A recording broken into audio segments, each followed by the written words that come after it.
सलाम आदाब नमस्कार दोस्तों। आप लोगों को पता है कि अभी हम लोग जो है जामिया मिल्लिया इस्लामिया अलीगढ़ मुस्लिम यूनिवर्सिटी से रिलेटेड जो है अपने जो भी इंपॉर्टेंट टॉपिक है खास तौर से इंडियन पॉलिटी के उसको मैं कवर कर रहा था, जिसमें कल मैंने आप लोगों को इंपॉर्टेंट एक्ट पढ़ाया था और साथ ही साथ जो है उससे रिलेटेड सभी चीज़ों का मैंने डिस्कशन भी किया था। यहाँ पर फंडामेंटल राइट से रिलेटेड मैं नहीं करा सकता हूँ, नहीं अभी आपको मैराथन सीरीज मिल सकता है। खैर, जिन लोगों का भी किसी भी तरीके का कोई भी डाउट हो, चाहे वो आपका पीवाईक्यू से रिलेटेड हो है ना, और एंट्रेंस एग्जाम प्रिपरेशन को लेकर किसी भी तरीके का बुक क्या सोर्सेज होने चाहिए है ना, क्या रिसोर्सेज होने चाहिए हमारे पास, उन सभी चीज़ों से रिलेटेड किसी भी तरीके का कोई भी क्वेरी हो आप मुझसे कॉन्टैक्ट कर सकते हैं 9891460883। आपको स्क्रीन पे नंबर भी दिख रहा होगा, साथ ही साथ डिस्क्रिप्शन बॉक्स भी आप चेक कर सकते हैं। खैर, जो हम लोगों ने कल करा था और आज जो बेसिकली मैं करने वाला हूँ वो है आपका important article of Indian constitution. यहाँ पर कुछ है, जैसे BSW का मैंने क्वेश्चन पेपर लिया था, उस BSW का क्वेश्चन पेपर में भी देखेंगे तब भी वहाँ पे भी आपको जो भी इंपॉर्टेंट आर्टिकल है वहाँ से भी क्वेश्चन पूछा हुआ है। उसके साथ साथ जो है कुछ क्वेश्चन जो है आपका यहाँ पर इंपॉर्टेंट एक्ट से रिलेटेड है, और साथ ही साथ 5 ईयर प्लान से क्वेश्चन पूछा हुआ है, सोशल रिफॉर्मर से रिलेटेड क्वेश्चन पूछा हुआ है ना। तो जो भी हमारे लीडर्स हैं उनसे रिलेटेड भी, उनकी सोसाइटी एंड ऑर्गेनाइजेशन से रिलेटेड भी क्वेश्चन पूछे जाते हैं। खैर, यहाँ पर जो है मैं आपको बेसिकली यहाँ पर इंपॉर्टेंट आर्टिकल से रिलेटेड कराने वाला हूँ, और यहाँ पर जो भी आर्टिकल मैं बताऊंगा उससे हट के आपको जो भी आप पीवाईक्यूज उठा के देखेंगे उससे हट के कुछ भी आपको नहीं मिलेगा है ना। जो चीज़ें जितना भी, अगर जैसे आर्टिकल से रिलेटेड मैं यहाँ पर करा रहा हूँ तो आपको आर्टिकल से रिलेटेड जो है कहीं और जो है पूरा का पूरा जो है पार्ट वाइज जाके करने की ज़रूरत नहीं पड़ेगी। तो पहले यहाँ पर जो है आर्टिकल 1 है हमारा, क्या डिफाइन करता है इसके बारे में हमें डिस्कशन करना पड़ेगा। तो ये हमारा जो आर्टिकल 1 है ये डिफाइन करता है name and territory of India. जैसे हम लोग आर्टिकल 1 को पढ़ते हैं तो वहाँ पर हमें पता चलता है कि टेरिटरी ऑफ इंडिया जो है क्या है, तो इंडिया डेट इज़ भारत, ये हमारा डिफाइन करता है, ये आर्टिकल 1 ही है ना। तो इसके बारे में थोड़ा बहुत याद रखना पड़ेगा है ना। तो इस तरीके से आपसे पूरा का पूरा जो है डेफिनेशन नहीं पूछेगा है ना, तो बेसिकली इस तरीके से जो चीज़ें हैं ये पूछा जाएगा। आर्टिकल 11 जो है ये हमारा किससे रिलेटेड है इसके बारे में आपको पता होना चाहिए। तो ये आर्टिकल 11 जो है हमारा पावर ऑफ पार्लियामेंट देता है, किस चीज़ से रिलेटेड, कि सिटीजनशिप पे लॉ बना सकते हैं। तो पार्लियामेंट को बेसिकली जो है आर्टिकल 11 ये पावर देता है कि आप सिटीजनशिप पे एक्ट बना सकते हैं, कानून बना सकते हैं, लॉ बना सकते हैं, तो उससे रिलेटेड है।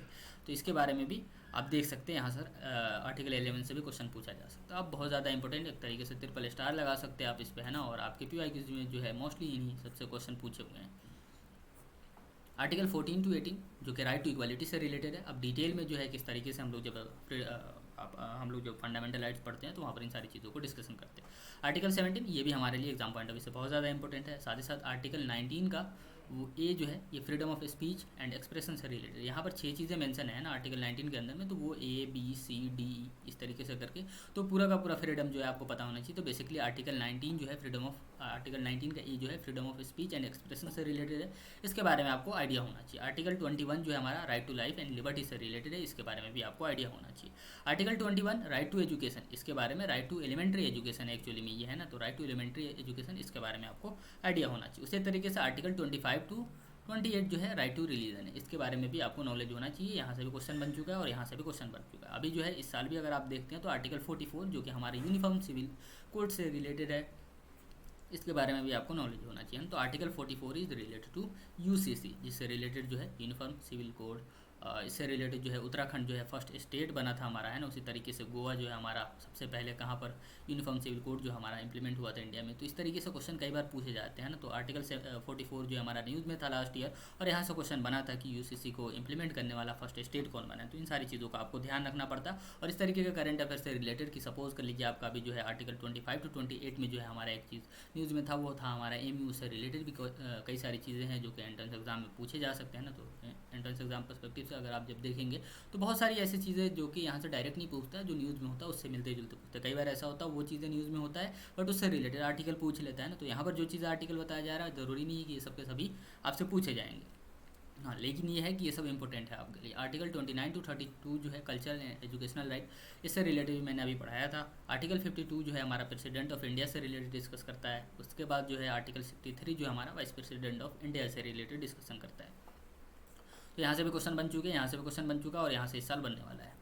आर्टिकल 76 जो कि अटर्नी जनरल ऑफ इंडिया से रिलेटेड है, जो कि मैंने कल भी कराया था आई थिंक, जो भी हमारे कॉन्स्टिट्यूशनल बॉडी है उससे रिलेटेड जब मैं करा रहा था तो AGI से रिलेटेड पढ़ाया था मैंने है ना। तो आर्टिकल 79 जो हमारा पार्लियामेंट से रिलेटेड जब आपका मैराथन सीरीज होता है तो उसमें ये सारी चीज़ें मैं डिटेल में कराता हूँ। जैसे पार्लियामेंट से रिलेटेड हो गया, प्रेसिडेंट से रिलेटेड हो गया, चाहे आपका fundamental rights and fundamental duties जो है उनसे रिलेटेड, या आपका अमेंडमेंट, इन सारी चीज़ों से रिलेटेड। खैर, आर्टिकल 1110 यानी 110 जो है डिफिनेशन ऑफ बिल से रिलेटेड है, इसके बारे में भी आपको नॉलेज होना चाहिए। ये सब जो भी आर्टिकल आपको बता रहा हूँ इसको आप एकदम रट्टा मार जाना, इसको पूरा का पूरा पी जाना। उसके बाद में कुछ और इंपॉर्टेंट आर्टिकल है इंडियन कॉन्स्टिट्यूशन के जिसके बारे में आपको पता होना चाहिए, जैसे आर्टिकल 1 to 4 जो है यूनियन एंड इट्स टेरिटरीज, इसके बारे में आपको पता होना चाहिए। 5 to 11 जो है सिटीजनशिप, उसके बाद में 12 to 35 fundamental rights, 36 to 51 DPSP. Article 51 का ये जो है फंडामेंटल ड्यूटी से रिलेटेड, 52 to 62 जो कि हमारा प्रेसिडेंट ऑफ इंडिया से related, and article 63 president vice president of India, उसके बाद में 66 जो है इलेक्शन से रिलेटेड वाइस प्रेसिडेंट के। तो ये चीज़ें याद रखना। आर्टिकल 75 to 78 ये भी एग्जाम पॉइंट ऑफ व्यू से बहुत ज़्यादा इंपॉर्टेंट है, तो ये प्राइम मिनिस्टर ऑफ इंडिया से रिलेटेड है। एजीआई से रिलेटेड मैं बता चुका हूँ आप लोगों को। ड्यूटीज़ ऑफ चीफ मिनिस्टर, ये आर्टिकल 167, ये भी याद रखिएगा, एग्जाम पॉइंट ऑफ व्यू से बहुत ज़्यादा इंपॉर्टेंट है। उसके बाद में हमारा जो है आर्टिकल 360 जो कि फाइनेंशियल इमरजेंसी से रिलेटेड है, कई बार क्वेश्चन यहाँ से पूछ चुका है। उसके बाद में आर्टिकल 53 जो है imposition of president rule in state, इसके बारे में भी क्वेश्चन बन चुका है। नेशनल इमरजेंसी आर्टिकल 352, इसके बारे में याद रखिएगा। एंड उसके बाद में आर्टिकल 324 जो कि इलेक्शन कमीशन से रिलेटेड, अभी रिसेंटली मैंने पढ़ाया भी था आप लोगों को। फाइनेंस कमीशन आर्टिकल 280, इसके बारे में याद रखिएगा। उसके बाद में ठीक है, 2 टाइप्स के रीड्स होते हैं जिसको मैं मतलब अलग से कराया हुआ है ना। अगर आप लोग मैराथन वाला सीरीज देखा होगा लास्ट ईयर वाला, तो उसमें भी ये चीज़ें मैंने मेंशन करा था। अभी साल भी मैं कराऊंगा, टाइम आएगा अगर टाइम मिला तो।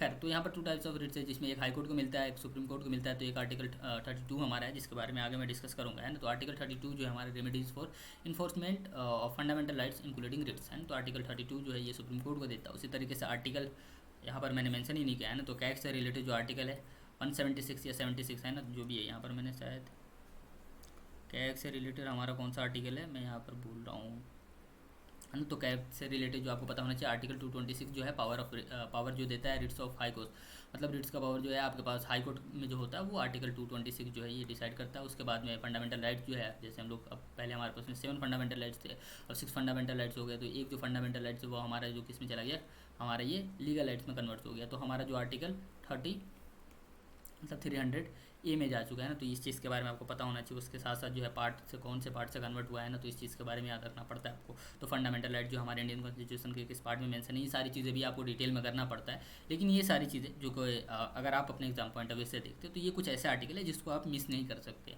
क्यों नहीं मिस कर सकते? क्योंकि 10 सालों के अगर आप PYQs को देखते हैं तो उस PYQs में जो है मोस्टली क्वेश्चन इन्हीं सबसे पूछे गए होंगे। एक तो कैग से रिलेटेड है, हाई कोर्ट से रिलेटेड नहीं पूछा हुआ है, लेकिन यहाँ से जो है आर्टिकल 300 से रिलेटेड पूछा हुआ है, आर्टिकल 32 से रिलेटेड पूछा जा चुका है।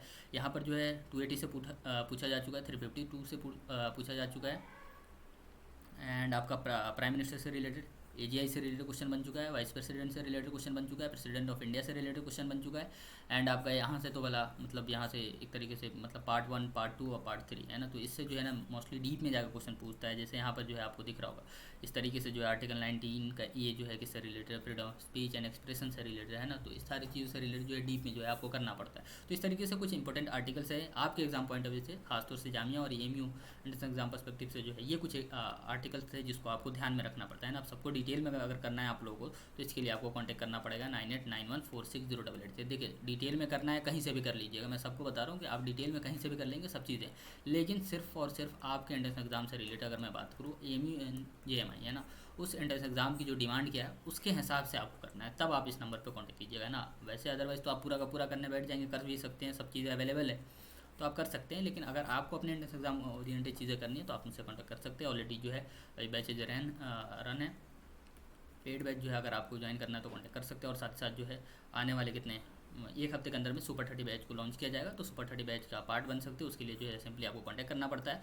और सुपर 30 बैच में जो है आपको एक वाइवा देना पड़ता है। उसके बाद में जो है मोस्टली जितना भी फीस होता है उसका जो है आपको लगभग 10 to 20% जो है एक तरीके से ऑफ मिल जाता है। 10 to 20% ऑफ इस तरीके से मिलता है कि सपोज़ कीजिए आपका अगर मतलब स्कोर जो है उस हिसाब से डिसाइड करता है 1 to 10 जो है। इसके बारे में मैं डिटेल में वीडियो बना दूंगा सुपर 30 से रिलेटेड, तो आप लोग भी कमेंट करके बता दीजिएगा सुपर 30 बैच को लेकर किस तरीके से एक्साइटेड है। उसी हिसाब से जो है सारी चीज़ें प्लानिंग किया जाएगा, उसी हिसाब से डेट दिया जाएगा। क्योंकि वाइवा जो होगा तो ऑब्वियसली जो है वहाँ क्वेश्चन भी पूछे जाएंगे आपसे ना, ताकि आप उस तरीके से तैयारी भी कर पाए। तो जो लोग भी सुपर 30 में इंटरेस्टेड है आप लोग मुझे कमेंट में बता सकते हैं। एंड साथ ही साथ इस नंबर पर कॉन्टैक्ट करके बता दीजिएगा कि सुपर 30 बैच में इंटरेस्टेड है।